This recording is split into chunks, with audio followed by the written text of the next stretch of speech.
Espoir en acte, nous nous opposons à la privatisation de l'aéroport, car ce projet à lui-même symbolise un déni de démocratie, une aberration économique et une aberration environnementale, induisant des risques de sécurité.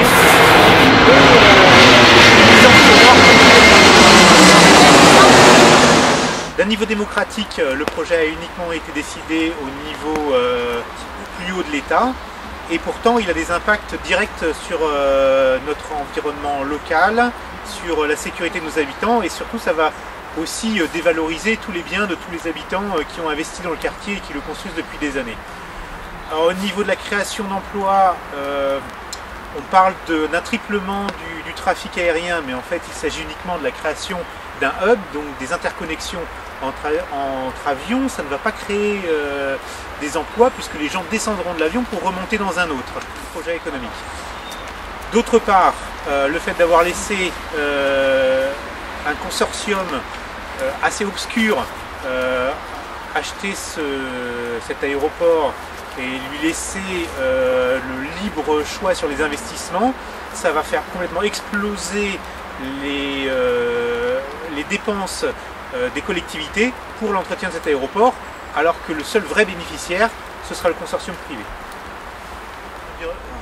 D'un point de vue environnemental, forcément multiplié par 3 le trafic aérien, ça va avoir d'abord un souci de pollution immédiat. Ensuite, les nuisances sonores sont déjà un gros problème dans la région, dû à la proximité de l'aéroport par rapport à la ville. On est là sur l'aéroport qui est situé le plus proche d'une grande ville de France. Le triplement enduira également des problèmes de sécurité avec les passages aériens fréquents des avions au-dessus d'une métropole. Au niveau de la sécurité, le triplement du trafic aérien va engendrer de gros problèmes dus au fait décollage et des atterrissages qui survolent une métropole d'1 million d'habitants. L'État a choisi seul ce candidat sino-canadien qui est à la fois obscur car tous ses placements financiers sont dans des paradis fiscaux et en plus il est accusé de corruption dans plusieurs pays dans le monde. Donc le fait que ce choix a été fait par une personne au plus haut niveau du gouvernement et a été imposé à toutes les collectivités ne peut que nous mettre sur la piste d'un soupçon de corruption et nous, citoyens, nous devons réagir à ce genre d'action. Replacer la question de l'utilité de ces projets. Ce projet est-il utile? Est-il utile à la population? Est-il utile à l'humain? Mettre toujours l'humain au centre des projets, ça me paraît être une priorité. Et c'est toujours la question qu'on se pose face à ces projets un peu pharaoniques qu'on nous présente de façon un peu idyllique. Voilà. L'impact environnemental que ça va faire, ici depuis que je viens sur Saint-Martin-du-Touche, je vois bien qu'on est sur une zone de passage et au niveau routier et au niveau aérien, que ça provoque de la pollution, un air pas très respirable et c'est toujours pareil, dans les manifestations on entend ce slogan, la santé des personnes avant le profit, et ça me paraît essentiel dans ce type de projet. Vraiment interroger la population sur ça, sur l'utilité de ces grands projets. Voilà. Le timing de cette privatisation a été très judicieux. Le gouvernement a organisé une privatisation pendant l'été dernier. Donc on voit bien que en faisant ça, le gouvernement avec Macron et Valls ont tout fait pour que les collectivités locales apprennent à la fin du mois d'août qu'un projet de privatisation était en cours dans notre région. La privatisation de l'aéroport, ce n'est pas rien. C'est quand même un projet structurant dans notre région. Et donc, ce faisant, on se retrouve en assemblée départementale avec ce sujet sur la table. Et là, je fais partie, en tant que conseiller général, j'ai été donc très rapidement interpellé par ce dossier et j'ai porté en session plénière une proposition de résolution pour dire stop à la procédure de privatisation de l'aéroport.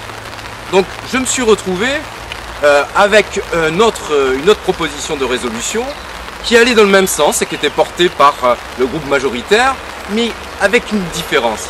À savoir que moi je disais il fallait de suite arrêter la procédure, alors que de l'autre côté, on posait des questions, on tergiversait.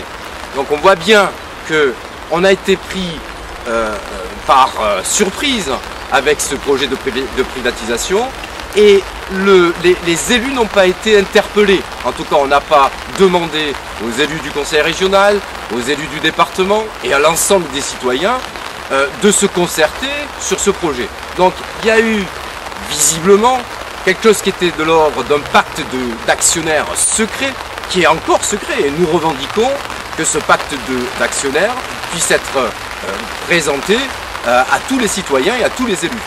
Donc voilà, on en est là aujourd'hui, mais il faut faire vite.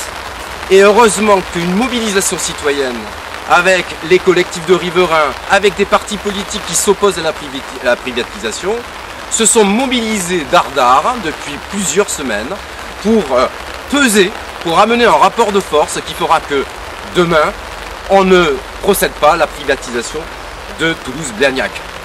Pour s'en convaincre, il suffit de venir sur Saint-Martin-du-Touche, de regarder ce qui se passe dans le couloir aérien entre le Mirail, Toulouse et Saint-Martin-du-Touche, pour s'apercevoir que la vie sous un couloir aérien est souvent intenable. Ici, vous avez des gens qui tous les matins passent un coup d'éponge sur les fenêtres, tellement qu'il y a des résidus de kérosène qui leur tombent sur la tête. Donc on voit bien que en triplant le nombre de passagers, ce n'est pas les couloirs aériens qui suffiront à absorber autant de passagers. Il faudra organiser, multiplier les couloirs aériens, donc un impact sur la santé, un impact sur l'environnement. Nous avons besoin d'une autre société, mais une société qui se décide avec les citoyens et pas contre les citoyens. Tout mode de transport comporte des risques. Et on sait très bien qu'un aéroport qui se situe dans une agglomération, ça reste dangereux. Heureusement, en termes de probabilité, voilà un avion qui nous passe sur la tête. Et vous allez voir, je crois que vous pourriez filmer même le pilote. Regardez.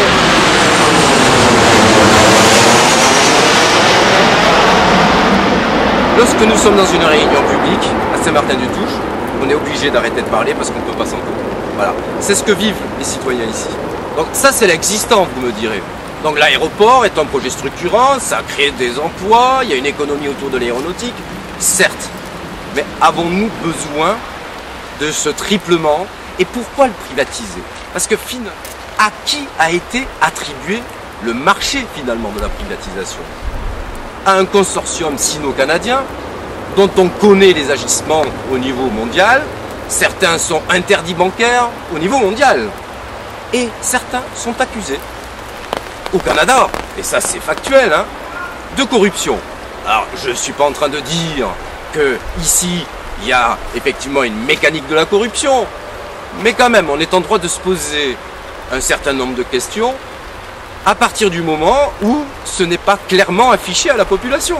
Nous n'avons pas été, donc c'est clair, mobilisés pour discuter collectivement, tranquillement, avec sagesse, sur cette privatisation. Et donc je n'ai eu de cesse de dénoncer la privatisation au conseil départemental. Je fais partie de rares élus, malheureusement, qui participent à une procédure judiciaire. Donc j'ai participé financière avec Maître Leguevac à un recours en direction du Conseil d'État. Mais on voit bien ô combien la responsabilité des collectivités locales. Donc demain, c'est le conseil départemental, il va y avoir une nouvelle assemblée. Cette nouvelle assemblée aura une responsabilité importante quant à ce dossier de privatisation de l'aéroport. Si une majorité de conseillers départementaux n'émerge pas pour dire non à ce projet, eh bien on aura moins de poids pour venir épauler la mobilisation citoyenne qui est en cours. Je le dis avec beaucoup d'insistance. Il nous faut absolument organiser des rapports de force avec les riverains, avec les citoyens et l'ensemble des forces politiques, parce que là, j'invite quand même, quelles que soient nos obédiences politiques, j'invite tout le monde à regarder, à sentir que le bon sens, il n'est pas du côté de cette privatisation, il est dans le respect des hommes, de l'environnement et le respect des élus de la République que nous sommes. Les impacts qu'il va y avoir sur les biens acquis des habitants de Saint-Martin, ça va être évidemment la dévaluation du prix de leur terrain. Et puis donc, imaginez la qualité de vie déjà nous quand on a un avion qui passe au-dessus, qu'on est en train de manger dans le jardin l'été, et pour eux ça va être un véritable cauchemar. Je pense que c'est terminé les petits repas sur les terrasses, sur le balcon ou dans les jardins avec les amis. Et puis à savoir aussi que le gouvernement là n'a pas encore signé, donc on peut encore faire reculer, et même s'il signe, plus il y aura de gens mobilisés, plus on pourra faire renoncer à cette injustice. Le plus grave dedans, c'est la privatisation. Et puis pourquoi une privatisation alors qu'actuellement on sait très bien que ça rapporte beaucoup d'argent à l'État, là on va se priver de bénéfices alors qu'on nous dit qu'il faut nous serrer la ceinture sans arrêt, et là il y a de l'argent, on va se débarrasser d'un outil qui nous rapporte. Là l'État nous dit oh mais rassurez-vous, on privatise, on a encore une part plus élevée que les actionnaires, mais on a bien vu ce que ça faisait chez France Télécom. C'est pareil, c'était une entreprise qui fonctionnait bien, qui rapportait de l'argent. On a commencé à privatiser une première fois et puis après rien ne les a empêchés de continuer la privatisation, et on voit aujourd'hui où ça en est. Oui, dans cette affaire, force est de constater qu'à Toulouse Métropole, il y a des divergences de points de vue, mais le président de Toulouse Métropole, M. Moudinck, a priori, lui, il est pour la privatisation, prétextant qu'il pourra demander des subsides, donc du financement pour des projets qui ont été décidés par M. Cohen, à savoir le parc des expositions.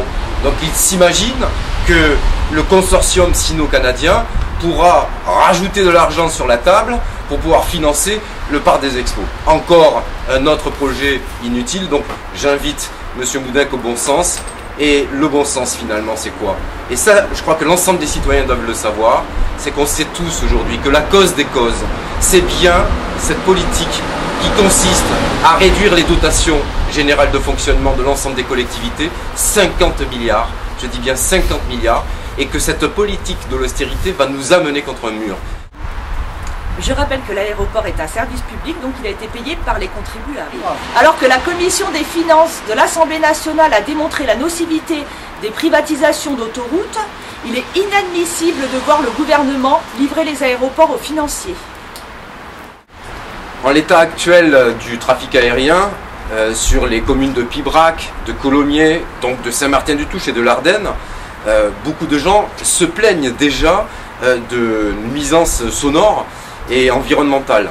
Donc j'invite vraiment tous les habitants de ces communes à imaginer ce que pourrait être leur ciel et leur vie quotidienne, parce que c'est l'ensemble de ces communes qui est impacté. Il n'y a pas que le couloir aérien, puisque de toute façon, avec un couloir aérien ne suffira pas à absorber tous ces avions. Il faudra démultiplier les couloirs aériens. Mais en l'état actuel des choses, toutes ces communes sont impactées.